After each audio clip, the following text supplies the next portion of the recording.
I'm Charlie Brooker and you're watching Screenwipe, a programme all about television. Britain has to be the moaning capital of the world. We moan about trains. Bloody trains. We moan about the weather. Bloody weather. And we moan about the ongoing breakdown of society. Bloody ongoing breakdown of modern society.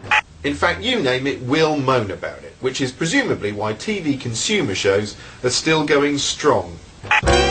The granddaddy of all consumer shows was That's Life, a heady mix of hardcore whinging and life-threatening whimsy, which started in 1776 and ran for 2 million years, during which time it was compulsory viewing for pop-eyed reactionary f***wipes everywhere. It was a show with something for everyone, provided you define everyone as people who snigger at vegetables that look like cocks. Mind you, the tomato's pretty funny looking too. Aside from incisive investigations into how many sodding peanuts you get in a marathon, it was also notable for its vaguely right-wing hue. Take, for instance, this satirical song from a 1973 edition, which cocks a snook at protesting lefty students. I appreciate opinions if they coincide with mine. When I'm asked out to a party, then I toe the party line. And anyone who disagrees is just a fascist swine. So let's hear it for the children of the free. Rah, rah, rah for the British University.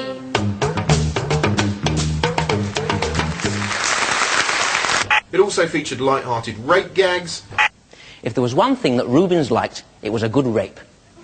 And he was a beggar for big bazookas. I shall start you off with a mild rape that you can see in Munich. The Daughters of Leucippus. The two rapists on horseback are Castor. They are Castor and Pollux. I'll say that again, Castor and Pollux. And had a pop at the roaring evil of free-range eggs. The hens may be happier, but in terms of being healthy, there's no difference between free-range eggs and any other eggs. Tests have shown that even the most avid free-range egg supporters can't actually tell the difference.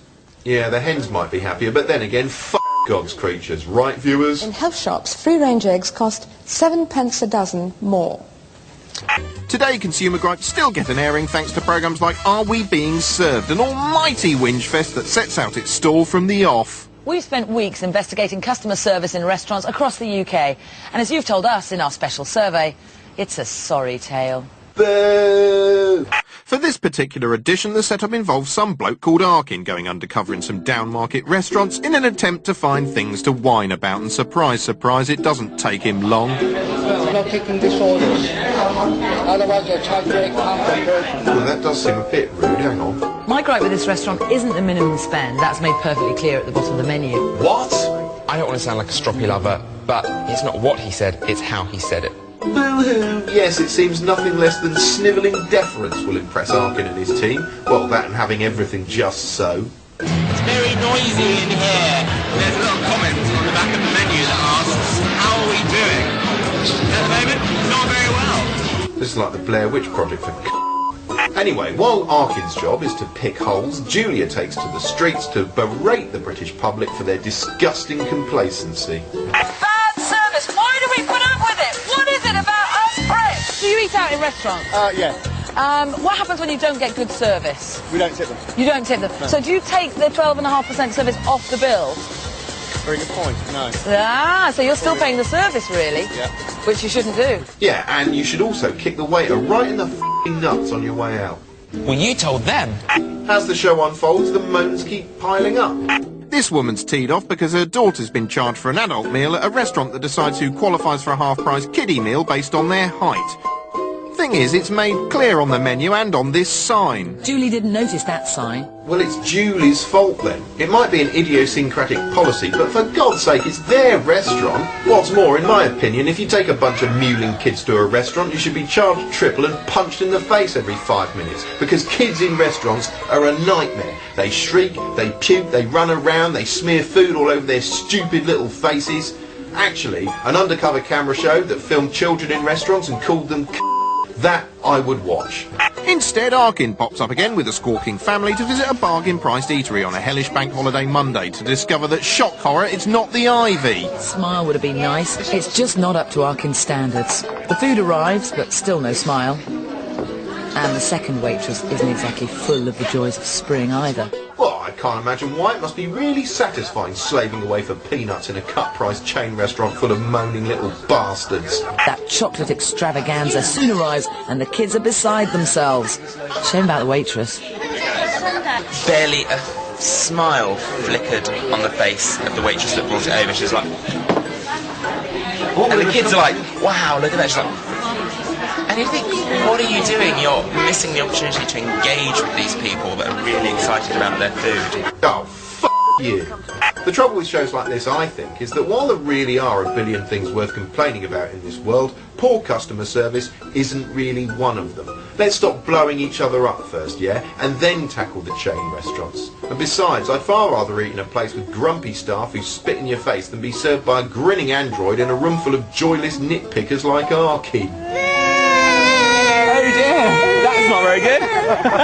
Now, Adam Buxton takes on the persona of legendary director Ken Corder as he takes you behind the scenes of ITV's brilliant The Mint. Hello, I'm Ken Corder. I was the director, producer and head writer on this episode of The Mint, which you're watching now. Here comes Brian, arriving at Mint Mansion for another evening of phone frolics and word search fun.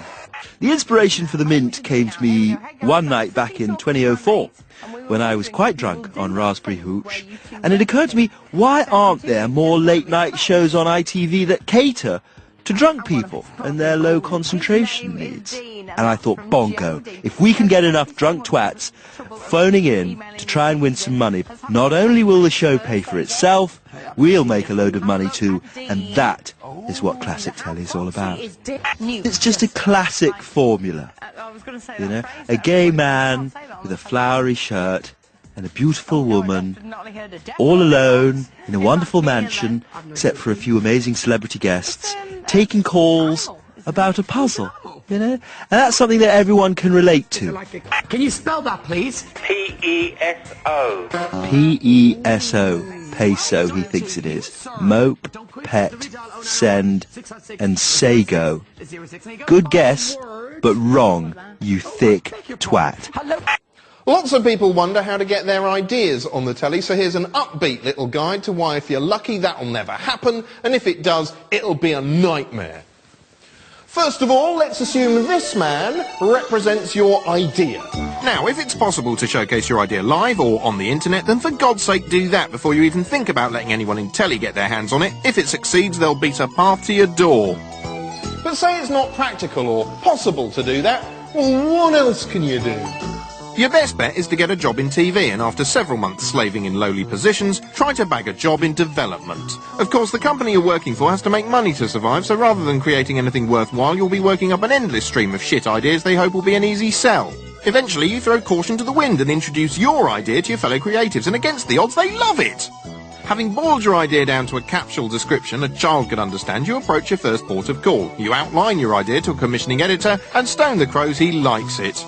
Well, sort of, because he also suggests a few changes. But they seem reasonable enough, so you incorporate them as best you can, then sit back and wait for a response. And you wait and you wait and you wait, and eventually you're told the commissioning editor has left, and his replacement reckons this whole cowboy hat thing renders the entire idea useless. Still under pressure to sell, you take your idea to a funky rival channel notorious for dangerous cutting-edge content. Here, another commissioner suggests it be fronted by up-and-coming comic Barry Shitpeas. What about Barry? Because he's being groomed as a future face of the channel. A few evenings later, you and Barry hook up for an evening to discuss the idea. He's got plenty of suggestions, every single one of which makes you want to vomit so hard your guts fly out your mouth and hit him in the eye, but instead you nod like a bitch. You work his changes into your original pitch, like the snivelling whore you are, and represent it to Captain Burstrings. Brilliant, he says, and informs you there's a commissioning round coming up and your idea's definitely on the short